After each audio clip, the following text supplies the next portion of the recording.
I was in my late 20s, but this was the first time I'd been camping. Just never had the chance, I guess. My girlfriend Emma had really wanted to go, being more of the outdoor type. I've only known her for a few months, but I do care about her. She's different than the other girls I've met. Wiser, or something. She always seems like she has the answers.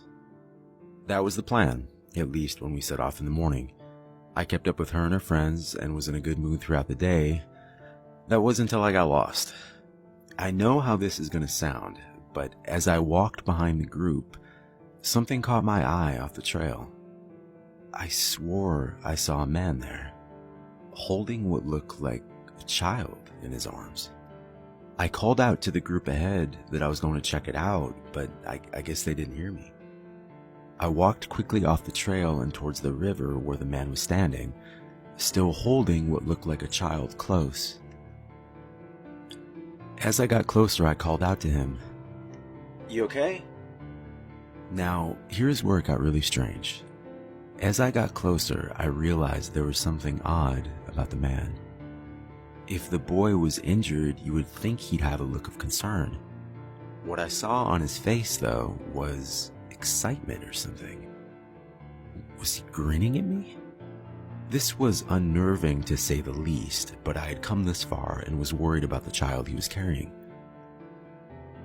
As I got just a few feet away, I paused before coming any closer. The man had cold blue eyes and was about 6 foot. He had gray hair, but his face looked strangely perfect, almost ageless. Now close to each other, I looked from the motionless child back at him. I said, "Is he all right?" Holding that same grin back at me, he said nothing. "Look, man, I can't tell if he needs help." Trying not to escalate the situation, I forced myself to remain calm, but was thinking about my options if the child was in danger. He finally spoke. "Oh, you mean him? Oh, he's fine. Take a look."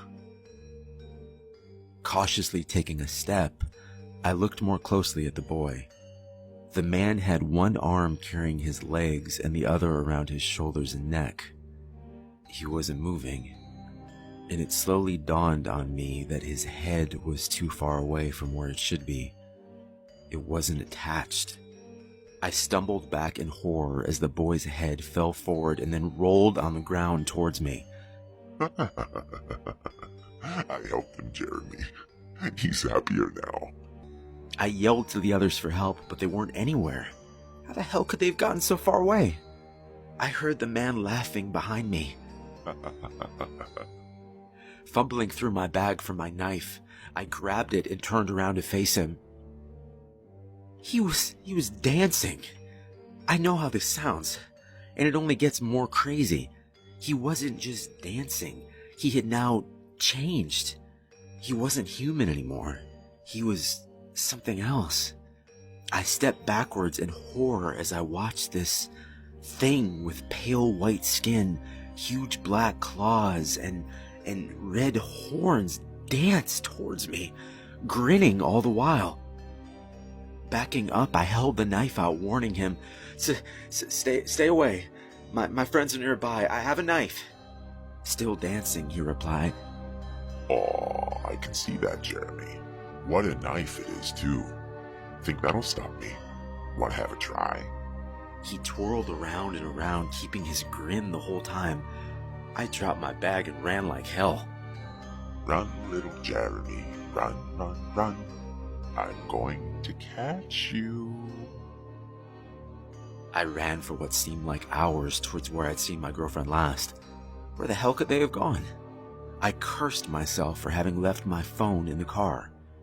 Stopping at the top of the hill, I caught my breath and surveyed the area, looking for any sign of them. The sun was starting to go down, and I had to use every ounce of my courage to stop from being overtaken by sheer panic. "Stay calm, man. You'll find a way out of this. You always do." Still looking around for my friends, I saw the thing again. He was maybe 300 yards off, still dancing and moving towards me. He stopped for a moment and started to wave at me. Jeremy, waiting for me. With newfound energy, I took off running fast. Oh, where are you going? The hell was this thing? I was going to die out here, wasn't I? No, I had to find my girlfriend and warn her. I had to get us out of here. I would. Exhausted, I kept moving down the trail until I ran full force into him. Not seeing him there, I fell back hard onto the trail. Easy, kid. What you running from? I tried to get a glimpse of the stranger, but could only make out a tough-looking man in a long leather jacket. This thing is chasing me, I said. What kind of thing? I tried to think what would sound the least crazy, but at the same time warn him of what was headed our way. Alright, stay behind me, Jeremy. I could barely see in the dark, but as he walked through the darkness, I followed closely behind. How does everyone know my name? I asked him.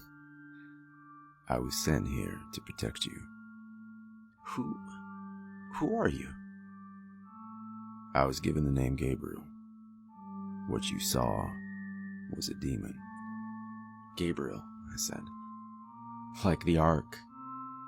He didn't say a word. Wait, man.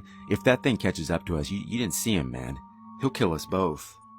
That is possible, he said, not doing much to ease my fears. We have to help my girlfriend. I'm not leaving her. They are his. What the hell are you talking about? Well, kid, I hate to be the bearer of bad news, but they brought you to him. It was then that it hit me. My girlfriend was so insistent that we come here and that she bring these friends I'd never even met. And it did seem like they just left me. Maybe she had planned this. I walked closely behind the man that had been given the name Gabriel. The animals of the night seemed to grow louder as we walked down the trail. Maybe they knew something worse was coming.